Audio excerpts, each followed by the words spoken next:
Greetings viewers, Eric the Car Guy here, also known as ETCG1 on this channel. And if it is your birthday, I want to wish you a very special happy birthday. I also have something special for you today. So if it's your birthday, I got a special video. And this video is something of an interview with Brian Buckner of BriansMobile1. Recently I did a trip from Los Angeles to Las Vegas for the Road to SEMA, which was put together by my friends at Garage Monkey. Also sponsored by Dodge, Campania Motors, and Shell. Anyway, they got a bunch of us YouTubers together, Brian being one of them, also Jason from Engineering Explained, Charles, a humble mechanic, Matt from Busted Knuckle Films, Matt from Subaru WRX Fan, also myself, Chris Fix, and Sylvia from Woohoo Girls, which I've covered in another video, so I'll link that down in the description. But anyway, I've been wanting to meet Brian now for a couple of years, and everybody that I've talked to that has met him, that's a mutual friend or whatever, has said that he is one of the coolest guys you could ever meet. And as you'll see in this video, not only is he one of the coolest guys I've ever met, but he's also a hero, and I have mass respect for him. So if you're not familiar with his channel, I'm going to link that down in the description so you can check him out. I'm just going to let this video end when it ends, so I'll do the end now. If you have automotive questions, I'd ask you to head over to ericthecarguy.com, also linked in the description. Google+, Facebook, Twitter, Instagram, if you wish to connect with me socially. But I'm going to stop talking now and get to the conversation that I had with Brian Buckner of BriansMobile1. What do you want to hear? I got lots of stories. You ever saved anybody's life? Yes. How about one of those? All right. I've had a number of times where I've responded to accidents where everybody's twiddling their thumbs and not knowing what to do and panicking and turning white.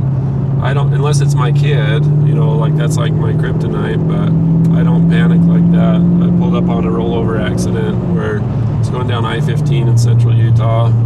Vehicle rolls over. It was a Dodge, or no, it was an Excursion.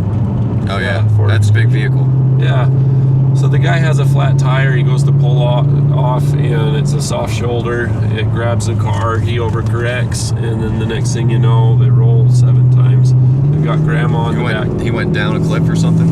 No cliffs or anything like that, but there's a ditch, just enough to really grab hold of the car and flip it. Oh, sorry. It ripped the tires off of the back end when it, you know, when it got that quarter flip, you know, to get it to roll. Yeah.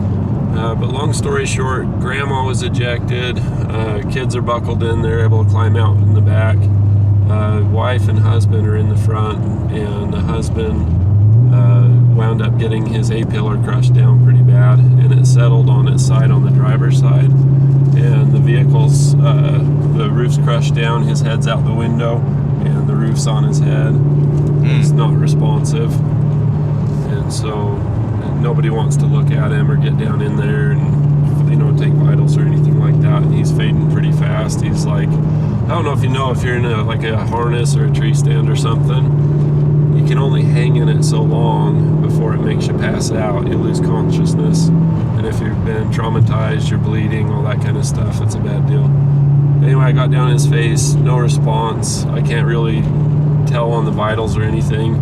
He's got, you ever see like a deer that's been passed and their eyes are kind of glazed? Yeah. They got dirt on them? Yeah. So that's him. So anyway, I got right in his face, snapped him out of it a little bit by, you know, talking to him, yelling at him. He didn't want to blink because it's uncomfortable.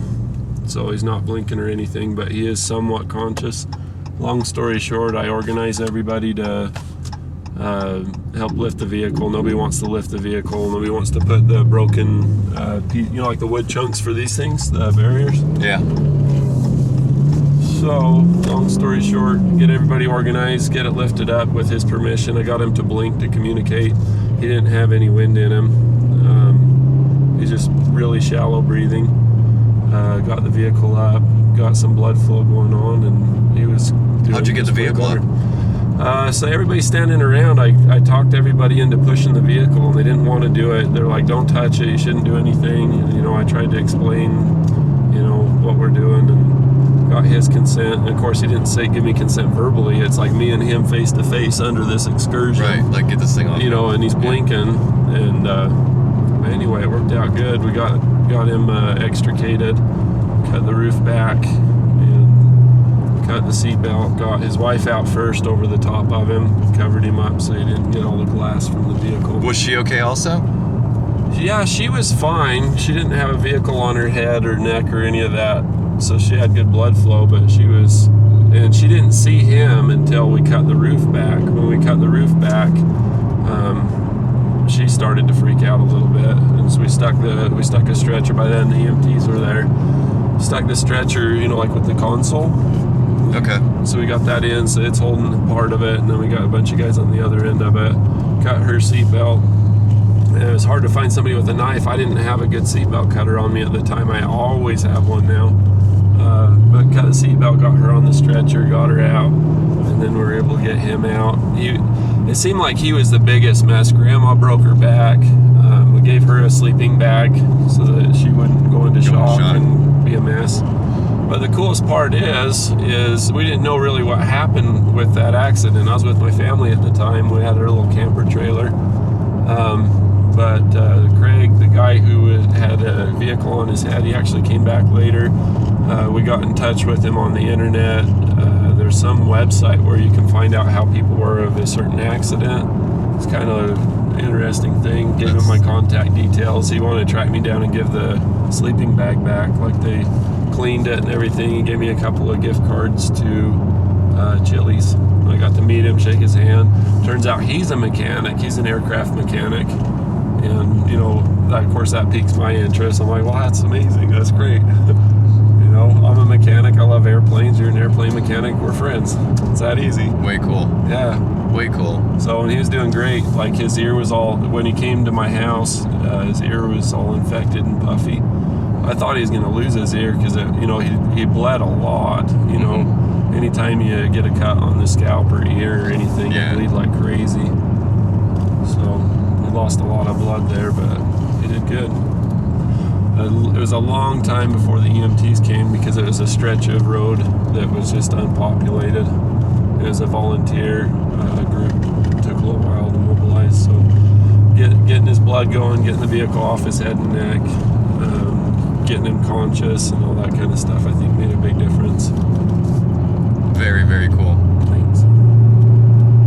I like you, Brian. Saving lives. Brian's Mobile 1.